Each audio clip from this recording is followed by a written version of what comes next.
Make today iconic. What is up, guys? It's Upcome Sports, back with another mock draft here on NBA 2K18. This is a way too early 2019 lottery pick draft. The NCAA college season hasn't even started, so it's way too early, but let's get into it. Now, I do think it's a toss-up between Atlanta and Sacramento on who's going to be the worst team, but I do think Atlanta has less talent, and obviously they're going to hand the keys to Trae Young, so they'll have the number one pick most likely, and they're going to take the best available player, RJ Barrett from Duke. And I think this is a solid pick because they really don't have much to work with in Atlanta, so they get a solid prospect in RJ Barrett, who's going to really score the ball and has the potential to be a great defender in the league. So he can play both sides of the ball, really help Trae Young out. And unfortunately for the Sacramento Kings, their pick in 2019 is only top 1 protected. So if they were to fall to 2, their pick goes to the Boston Celtics. And the Celtics already have a great team. They've got a lot of young players. Obviously, Jason Tatum is a star already. And Jaylen Brown obviously is still young. Their only hole really is replacing Al Horford because Al Horford is 33. So I do have them taking Bol since they have actually 2 top 10 picks in this draft. So they can take a chance on a guy like Bol, which other teams wouldn't take a chance on. I don't think they go Zion Williamson here because they don't really need him. He won't get as much playing time as he needs to develop. And they can really send Bol even to the G League. All you Brooklyn fans, leave a like on the video. You guys finally have a first round pick of your own, and you're gonna probably take the best available player. I mean, you do have D'Angelo Russell and a couple of other young players like Jared Allen and Jahlil Okafor, but you are gonna take the best available here if you do get the 3rd pick, and that obviously is gonna be Zion Williamson. He'll also attract a lot of attention to a franchise who frankly needs the attention. They need to sell more tickets. They've just been a train wreck after trading away pretty much their future for obviously Paul Pierce and Kevin Garnett. So a guy like Zion Williamson, he's going to sell tickets and hopefully turn into a superstar. Next up, New York Knicks. I know you guys don't want to see your team in the top 5 of the lottery, but Kristaps Porzingis is most likely not going to play for most of the season, if not the whole season. And outside of Porzingis, there's not really much to win games here with. Obviously, Kevin Knox is a good young player. Obviously, Ntilikina's developing, but it's not going to be enough to get into the playoffs. So they're most likely going to tank and take the best available wing, which is Cameron Reddish out of Duke. And that will be 3 players from Duke in the top 4. If you are new to the channel, make sure you check out my 2019 realistic rebuilds. I did a lot of them for 2K18, so go check those out. Next up with the 5th pick, I do have the Orlando Magic. Although I do think they're a wild card, they don't have a point guard, so that's mostly why I do have them in the top 5 of the draft again. But they obviously took Mo Bamba in the last draft, so they don't need a center.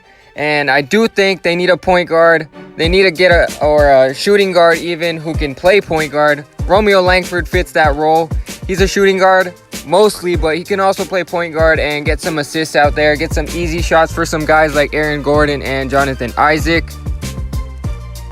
With the 6th pick, I have the Phoenix Suns, but they could definitely be a lot lower than this. I think they have a lot of potential. They also don't have a point guard like the Magic, but I mean, Brandon Knight's going to be coming back. We don't know how he's going to do.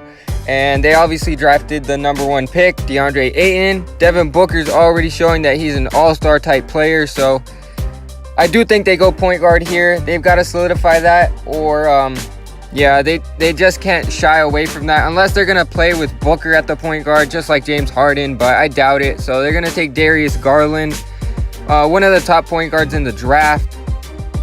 And with the 7th pick, I don't know what's wrong with this Charlotte franchise. They just seem to be stuck in mediocrity. I've said it before, but if they try to re-sign Kemba, they obviously don't need a point guard, and they need a big man, definitely. This team has a lot of overpaid big men that are not really living up to their potential. So Nazwan Reed here, I think, is a really good value pick at 7. He could definitely go higher than this even. So for the Hornets, if he's available, pretty solid rebounder as well. And with the 8th pick, I do have the Cleveland Cavaliers, but I could even see them in the top 5 of the lottery just because LeBron James is that kind of a player. The only reason I have them at 8 is because I do believe Kevin Love is going to be putting up stats, and he'll most likely get them a lot of wins for the East at least. And unless they trade him, then they're going to have a pick in the 8 to 10 range. And this is obviously a no-question pick. Nasir Little, if he's available at 8, I would take him. Very good defender. Not really a volume scorer, but very athletic. And with the 9th pick, I do have Chicago, but this is one of the hardest ones because this Chicago team is really a wild card. They brought back Zach LaVine and they signed Jabari Parker. They have Lauri Markkanen, who exceeded his expectations as a rookie. So I really like this team. They might even make it into the playoffs. So pick 9 is a toss-up here, but if they do end up not winning a lot of games, they will have probably a pick around pick 9, and they need some wings and a backup point guard, so they do take Quentin Grimes, best available. And here's where the Boston Celtics stockpile of draft picks pays off. The 10th pick and the 2nd pick overall, and they're just going to take best available here. Obviously, they don't need this player, but they will take him. They'll most likely trade this pick or the 2nd pick, but they are going to take Sekou Doumbia, who is going to be stashed for 1 year.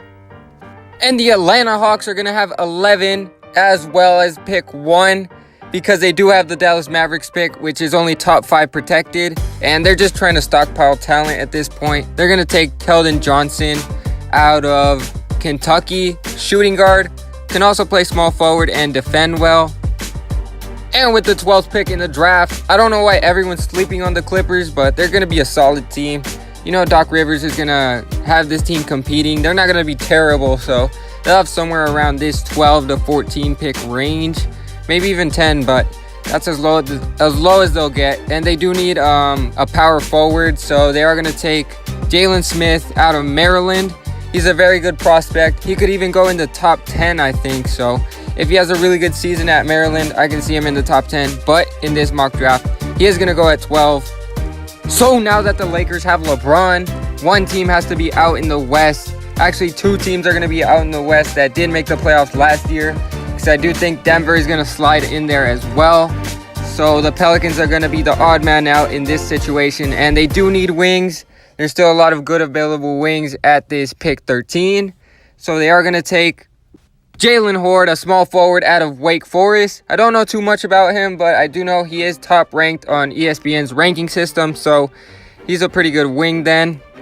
Now, I know a lot of people are going to disagree with this pick of Minnesota missing the playoffs, but we do know there's a lot of turmoil in the locker room between Jimmy Butler and Towns and Wiggins, so I think that's going to be the ultimate downfall to them not making the playoffs and Denver taking their spot.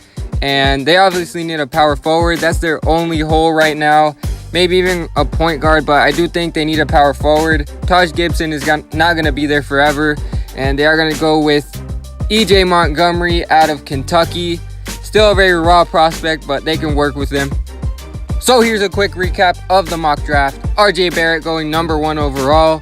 That's obviously if he performs well at Duke. Bol, project player Zion Williamson, Cameron Reddish, Romeo Langford, Darius Garland, then Naz Reid, Nasir Little, Quentin Grimes, Sekou Doumbia, Keldon Johnson, Jalen Smith, Jalen Horde, EJ Montgomery.